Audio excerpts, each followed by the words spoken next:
Hey guys, and welcome to my YouTube channel, Down to the Roots. My name is Sarah, and I'm somewhere between a container gardener and using permaculture techniques down here in South Florida in Zone 10A.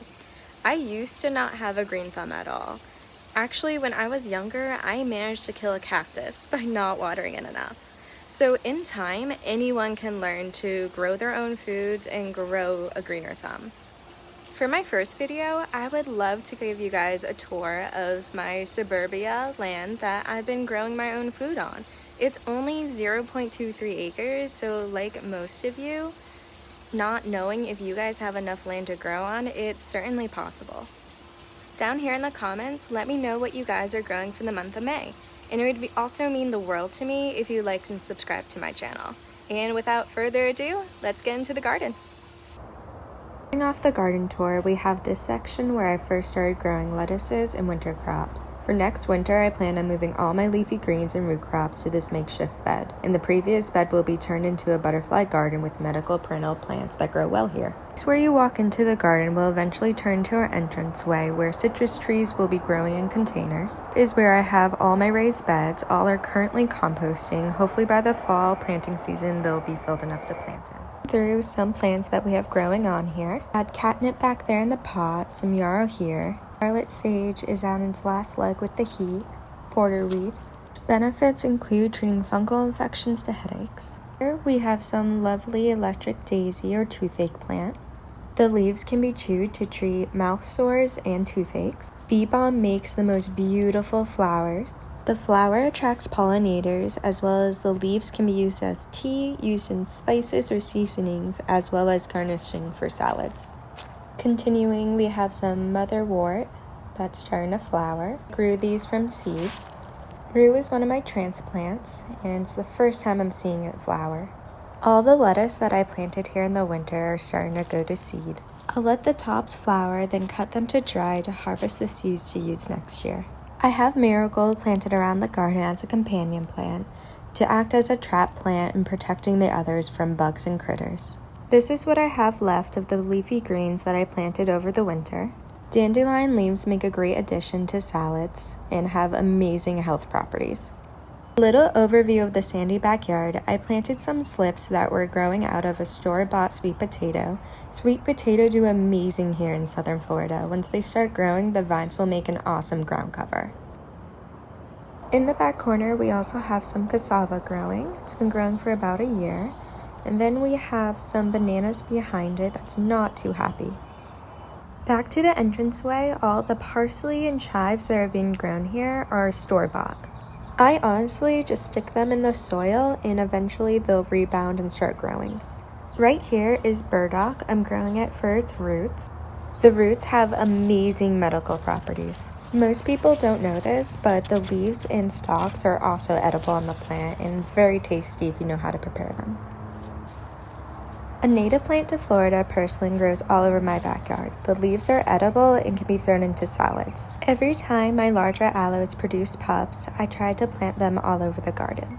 Moving into my container gardens, I had to cut back on the larger tomatoes. They weren't doing so well in the heat. The turmeric and ginger are just starting to sprout up.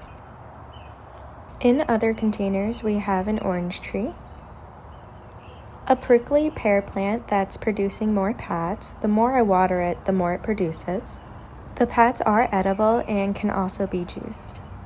On the bottom, there's some marigold plants starting to sprout.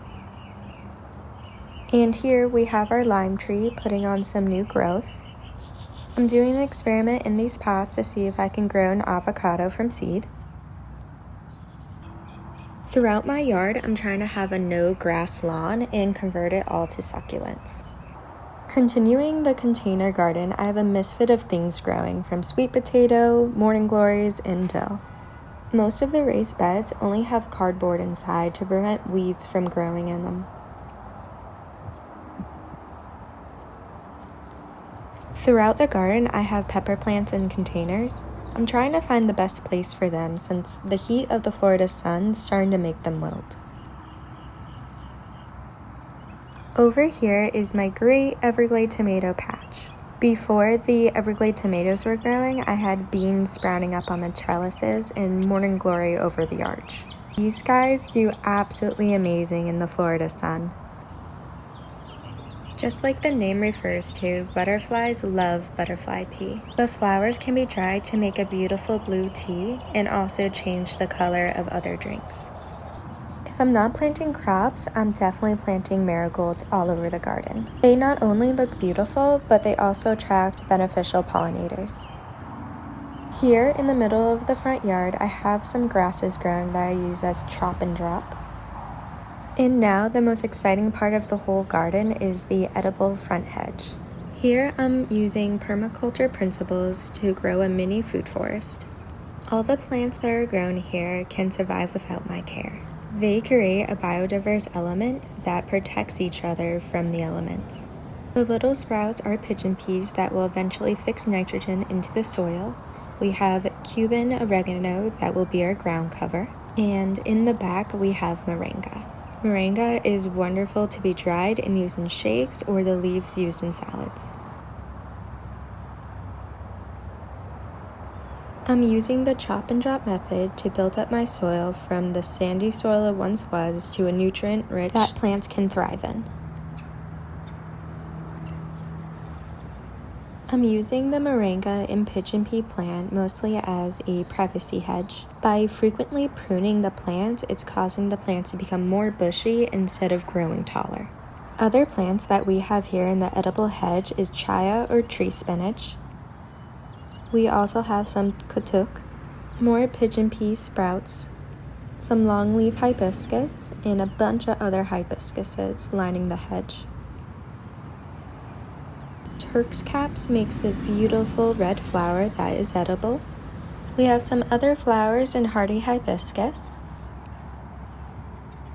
quinoa hibiscus, cranberry hibiscus, and also Mexican sunflower.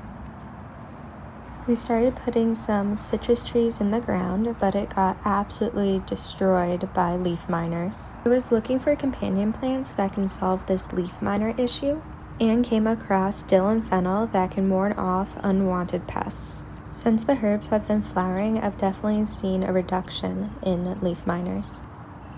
This is the first year that I'll be trying to grow cantaloupe and watermelon. I'm excited to see how they're gonna do over the summer. That wraps up the May garden tour. I tried to keep my first YouTube video simple and sweet.